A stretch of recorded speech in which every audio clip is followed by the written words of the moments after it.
February 24th, 1969.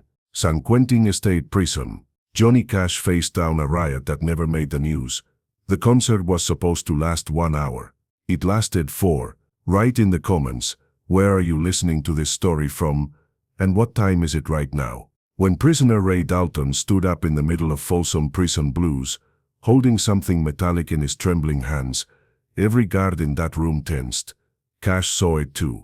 He stopped playing. The entire cafeteria held its breath as the two men locked eyes across 30 feet of concrete and steel. What you're about to hear has been buried in California State Archives for over 50 years. The official report lists it as a routine performance. The truth is far darker. Johnny Cash had performed at San Quentin before, exactly 1 year earlier. That show went smoothly. This one wouldn't. From the moment he walked through the gates at 1:47 p.m. that cold February afternoon, something felt different. The guards were nervous. The warden, a stern man named Robert Nelson, pulled Cash aside before the show. "We've had 3 incidents this week," he whispered. "Tensions are high. If anything feels wrong, you signal me immediately." Cash nodded, but he'd never signaled a warden in his life. It wasn't about to start now. The cafeteria had been transformed into a makeshift venue. 2,000 inmates packed into a space meant for half that number. The smell of cigarette smoke and sweat hung thick in the air. Television cameras from Granada Films were rolling, capturing what they thought would be another triumphant prison concert.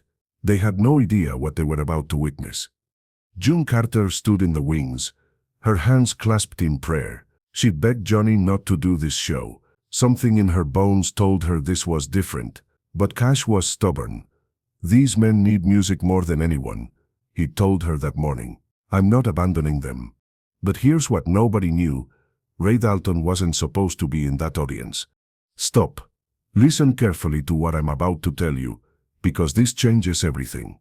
Ray Dalton was in solitary confinement. Had been for 2 weeks after attacking a guard. But through a clerical error, or perhaps something more deliberate, his name appeared on the concert attendance list. When the guards came to get the approved inmates, Dalton simply walked out with them. Nobody noticed until it was too late. The show started at 2:30 p.m. sharp. Cash opened with Big River, his voice booming across the concrete walls. The inmates erupted. For these men, many serving life sentences, this was the highlight of their year. Maybe their decade. Cash fed off their energy, moving into I Walk the Line with even more intensity than usual. Marshall Grant, Cash's bassist, would later recall, "He played 100 prison shows with John, but something was electric about this one. The men weren't just watching, they were participating. It was like a revival meeting, but darker." Third song in, Cash launched into Folsom Prison Blues. The inmates sang along to every word. "I shot a man in Reno, just to watch him die." 2,000 voices, united in that chilling confession. That's when Ray Dalton stood up. There was in the 7th row, slightly to Cash's left, 6'3", covered in prison tattoos, serving 25 to life for armed robbery and attempted murder. But it wasn't his size that made everyone freeze. It was what he held in his hand. The metallic object caught the stage lights, sending reflections across the walls. Guards reached for their weapons. Inmates near Dalton scrambled away. The cameras kept rolling, though the footage would later disappear. Cash stopped mid-strum.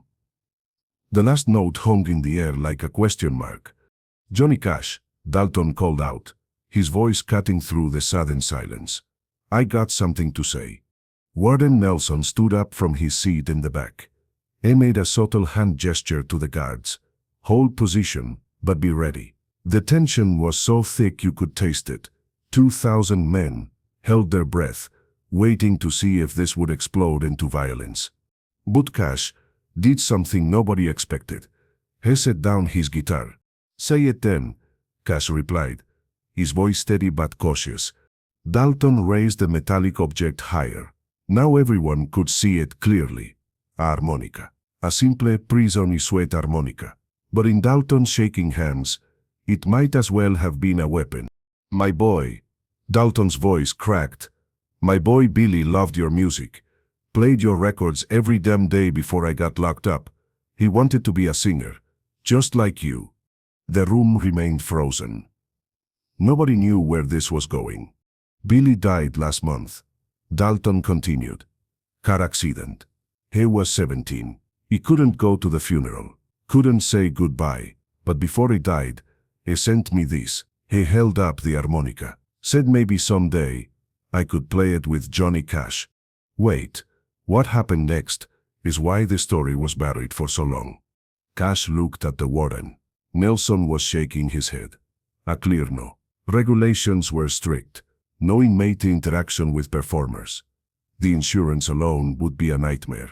But Cash had never been good at following rules. What's your name? Cash asked. Ray Dalton, sir. Well, Ray Dalton, you know Orange Blossom Special. The room gasped. Several guards stepped forward, but Cash held up his hand, just as he'd done 1,000 times on stage when he wanted silence. The authority in that gesture was absolute.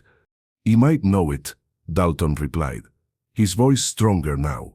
Cash picked up his guitar. Then come on up here. What you have to understand is that this was insane. No performer had ever invited an inmate on stage at San Quentin. The liability, the danger, the absolute breach of protocol. It was unthinkable. The warden was on his feet now, moving toward the stage. But Dalton was already walking forward. The inmates parted like the Red Sea. Nobody wanted to get between whatever was about to happen. The guards had their hands on their weapons, fingers tensed, ready for this to go sideways. June Carter had her hand over her mouth, eyes wide with fear. Dalton reached the stage. Up close, Cash could see the tear tracks on his weathered face. This wasn't a hardened criminal in this moment. This was a grieving father. You sure about this, Mr. Cash? Dalton asked quietly, so the microphones wouldn't pick it up. Play for Billy, Cash replied. What happened over the next 4 minutes would become legend among those who witnessed it, though you've never heard about it until now. Dalton raised the harmonica to his lips. His hands were shaking so badly that the first note came out as a squeak. A few inmates laughed nervously. But then he found his breath, found his rhythm, and the opening notes of Orange Blossom Special filled that concrete cafeteria. Cash started strumming along, matching Dalton's tempo. The Stetler brothers joined in, though you could see the uncertainty in their eyes. Carl Perkins added his guitar, and suddenly, impossibly, it was beautiful. But the most shocking moment was still to come. Halfway through the song, Dalton stopped playing. He lowered the harmonica and spoke into Cash's microphone. This is for you, Billy. Daddy loves you. Then he did something that nobody, not Cash, not the warden, not the 2,000 inmates, expected. He started to sing. His voice was rough, untrained, scarred by years of cigarettes and prison wine. But it was real, raw. He sang the words to Orange Blossom Special like they were a prayer, like they were the last words he'd ever speak. Cash stepped back, giving Dalton the spotlight. For 30 seconds, a convicted felon held the complete attention of San Quentin prison. The cameras captured it all, though the footage would be confiscated within hours. Then, as suddenly as it began, Dalton stopped. Keep it, he said. Billy would want you to have it. Cash took the harmonica, looked at it for a long moment, then did something that would haunt prison officials for years. He pulled Dalton into an embrace, on stage, in front of 2,000 witnesses, a famous musician hugging a convicted attempted murderer. The cafeteria exploded. Not in violence, in applause. 2,000 men, many of whom hadn't cried in years, stood and cheered. Some were openly weeping. The guards didn't know what to do. The warden was frozen in place. June Carter was crying. The Statler brothers were applauding. But we're not done. This is where the story takes its darkest turn. As Dalton walked back to his seat, another inmate stood up, then another. Within seconds, a dozen men were on their feet, moving toward the stage. They all had stories. They all had pain. They all wanted what Dalton had just received, a moment of humanity in a place designed to strip it away. The guards moved in immediately, weapons drawn. The warden was shouting orders. The situation was seconds away from becoming a riot. Cash grabbed the microphone. "Hold on. Everybody hold on." His voice boomed through the speakers, freezing everyone in place. "I hear you," Cash said, looking at the men who'd stood up. "I hear all of you. But we do this my way, or we don't do it at all." He turned to the warden. Nelson looked like he was about to have a heart attack. Cash walked over to him, and they had a brief, intense conversation that the microphones didn't catch. Then Cash returned to the mic. "Here's what we're going to do," he announced. "He was scheduled to play for 1 hour. I'm going to play until every man who wants to tell his story gets heard. But you stay in your seats, you raise your hand, and I'll call on you. Anyone moves without permission, and this ends immediately. Deal?" The inmates looked at each other, then at the guards, then back at Cash. Slowly, they began returning to their seats. Hands started going up across the room. For the next 3 hours, Johnny Cash turned that prison cafeteria into something unprecedented. A confession booth, a group therapy session, a church revival, all rolled into one. Here's the part that changes everything about how you see Johnny Cash. The third inmate, a Caldon, was named Thomas Brennan, serving life for murder. Brennan stood up and said, "Mr. Cash, he killed a man in Reno." The room went silent. This wasn't a song lyric. This was a confession. "Not just to watch him die." Brennan continued, "He killed him because he hurt my daughter. She was 8 years old. I'm not sorry I did it, but I'm sorry she has to grow up without a father." Cash stood there for a long moment, processing this. Then he started playing Folsom Prison Blues again, but slower, darker. When he got to the line about shooting a man in Reno, he changed it. "I shot a man in Reno to protect what was mine." The inmates lost it. They understood what Cash was doing. He was taking their stories, their pain, their crimes, and weaving them into his music. He was making them human again. But not everyone was moved by this display. Guard Captain Richard Hayes had seen enough. He'd been at San Quentin for 15 years, had seen 3 riots, countless attacks, and more death than any man should witness. To him, this was dangerous. These weren't misunderstood souls.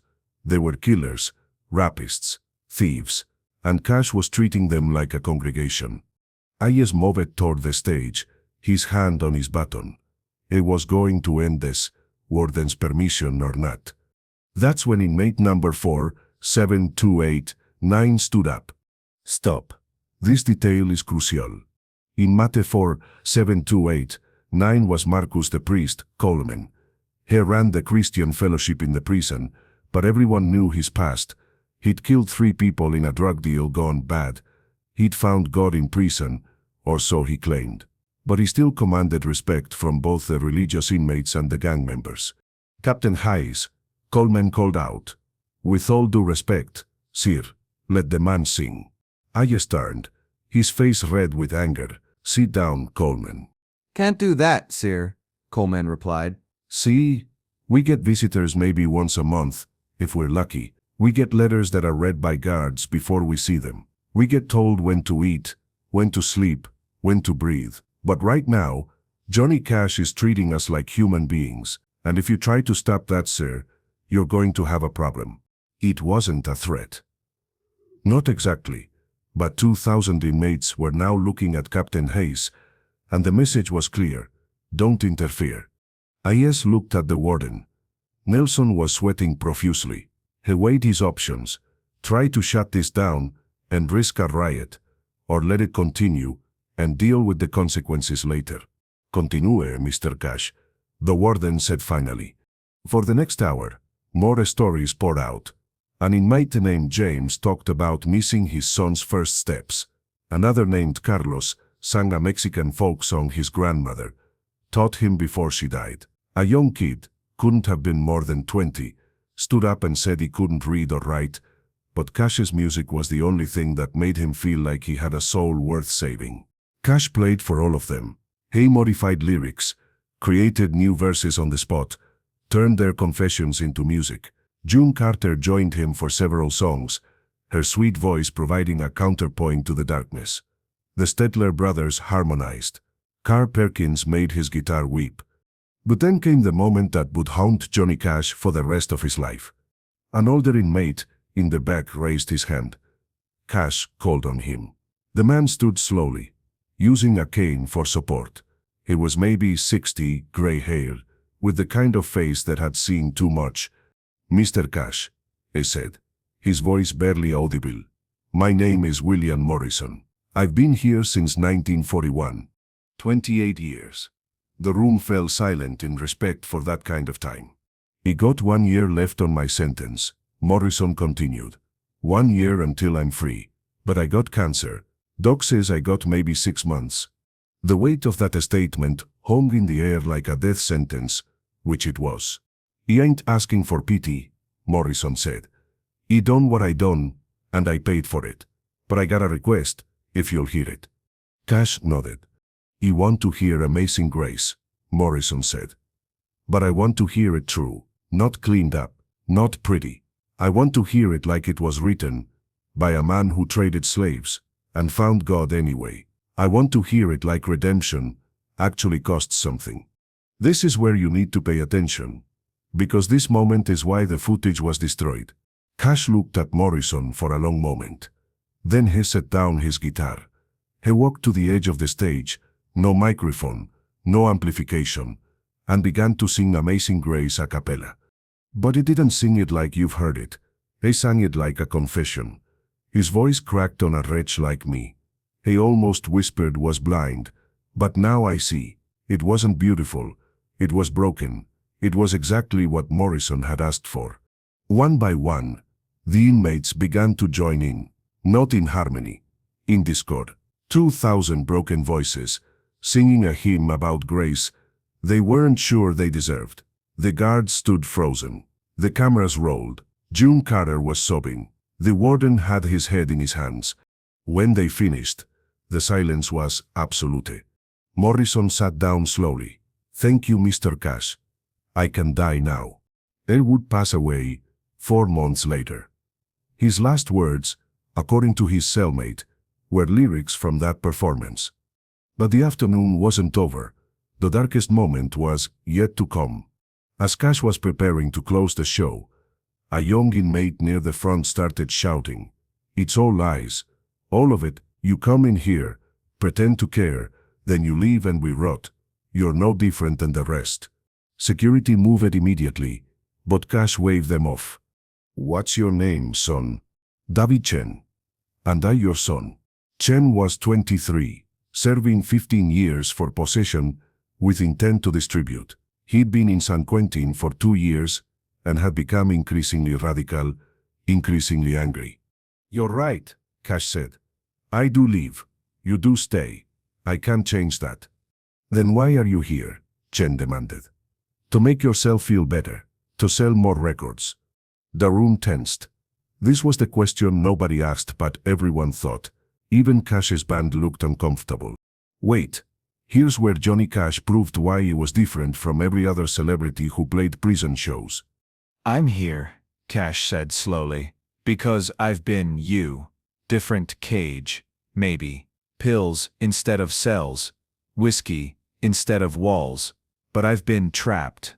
I've hurt people I loved. I've wanted to die rather than face another day." He walked closer to Chen. "The only difference between you and me is that my prison was portable. I could take it with me everywhere I went.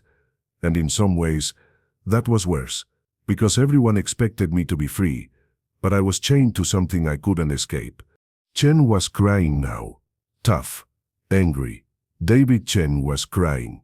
"So why am I here?" Cash continued.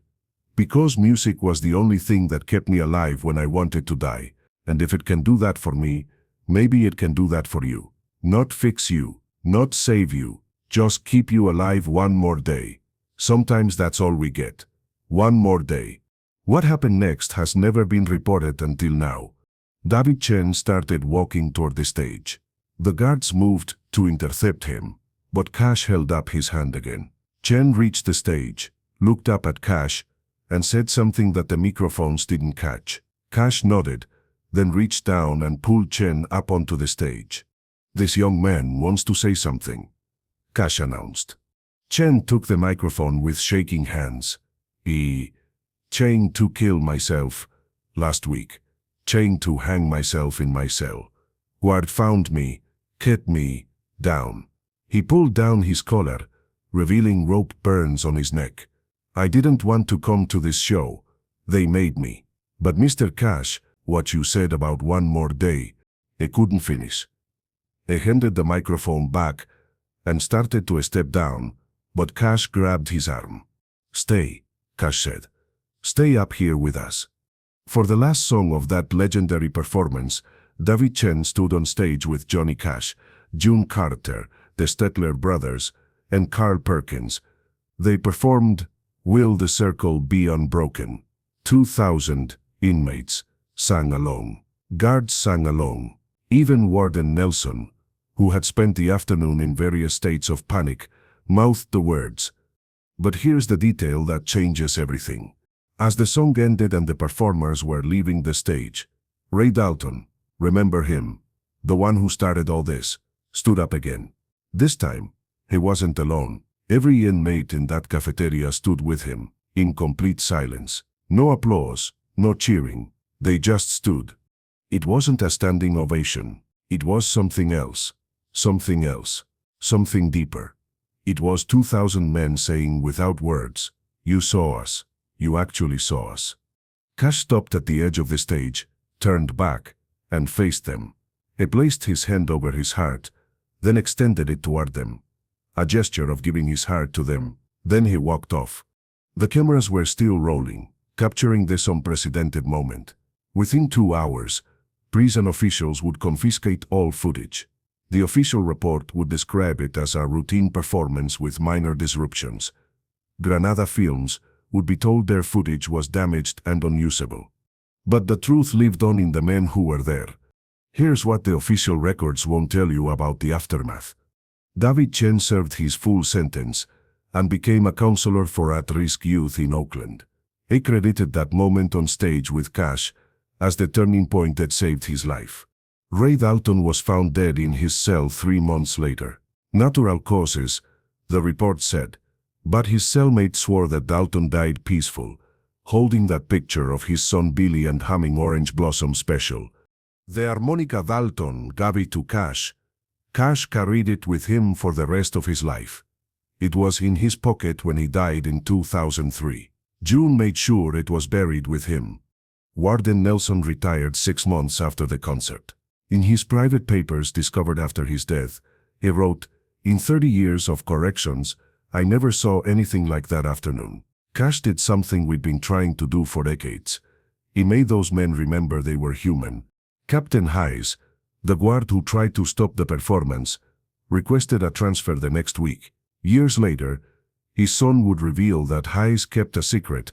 He had a brother in prison, and watching Cash treat those inmates with dignity broke something in Hayes that needed breaking. But the most important aftermath involves William Morrison, the dying inmate who requested Amazing Grace. Stop. This is crucial. Morrison didn't have cancer. The medical records, reviewed decades later during a prison reform investigation, showed no diagnosis. Morrison lied. But why? According to his cellmate's testimony, Morrison knew something nobody else did. He knew that 3 inmates were planning to take hostages during the concert. They were going to grab June Carter and demand better conditions. Morrison, who commanded respect among the older inmates, convinced them to wait, to see how Cash treated them. If Cash disrespected them, they would act. Cash never knew how close that afternoon came to tragedy.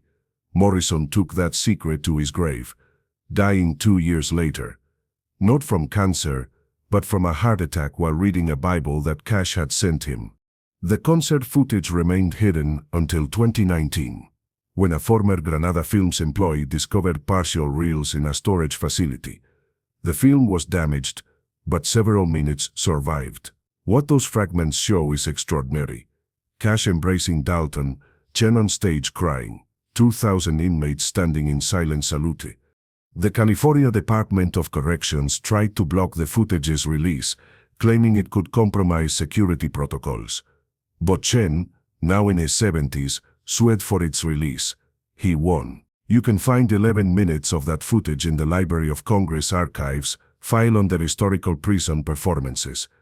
But 11 minutes can't capture what happened over 4 hours. Here's what Johnny Cash wrote in his journal that night. An entry June donated to the Country Music Hall of Fame after his death. February 24th, 1969. Played San Quentin today. Something happened that I can't fully explain. For a few hours, those walls came down. Not the physical walls, but the ones we build around our hearts. I've played for presidents and royalty, but I've never felt more purpose than I did today. Standing with those men, sharing their pain, carrying their stories. I understand now why Jesus ate with tax collectors and sinners. Grace means nothing if it doesn't reach the places where it's needed most. Those men didn't need Johnny Cash the performer. They needed Johnny the man who'd been to hell and lived to sing about it. Today I was finally that man. The next morning, the San Francisco Chronicle ran a small item Cash performs at San Quentin. 3 sentences. No mention of Dalton, Chen, Morrison, or the 3-hour extension. No mention of the confessions, the tears, the moment when humanity broke through in one of the country's toughest prisons. But the inmates who were there never forgot. For years afterward, new inmates would hear the story of the day Johnny Cash turned San Quentin into a church, a confessional, and a concert all at once. The story grew in the telling, becoming prison mythology. Yet everything I've told you is true. The records exist, scattered across different archives, different testimonies, different sources. Put together, they tell the story of perhaps the most remarkable concert in American history, one that officially never happened. Cash would perform in prisons many more times, but never again would it break protocol like it did that day. The insurance companies made sure of that. The regulations were rewritten. The walls went back up. But for 4 hours on February 24th, 1969, in a maximum security prison in Northern California, Johnny Cash proved that music could do something authorities couldn't. It could make hardened criminals remember their humanity. It could make guards question their assumptions. It could make a warden allow the impossible. And most importantly, it could give men like Ray Dalton a chance to say goodbye to a son he'd never see again, through a harmonica that now rests with Johnny Cash for eternity. The real power of that day wasn't in the music. It was in the recognition. Cash saw those men not as their worst moments, but as human beings carrying unbearable pain. And in seeing them, he allowed them to see themselves. This is the concert that changed everything and nothing. Everything for the men who were there, nothing in the official record. Until now. Now you know what really happened the day Johnny Cash stopped a riot by starting a revolution of the heart. The day 2,000 convicted criminals stood in silent salute. The day the man in black proved that sometimes the darkest places need music the most. The footage may be hidden. The reports may be classified. But the truth lives on in every person who understands that redemption isn't about forgetting what you've done. It's about remembering who you still could be. And on that cold February afternoon in 1969, Johnny Cash reminded 2,000 forgotten men that they still could be something more than their mistakes. That's the story they didn't want you to know. Now you do.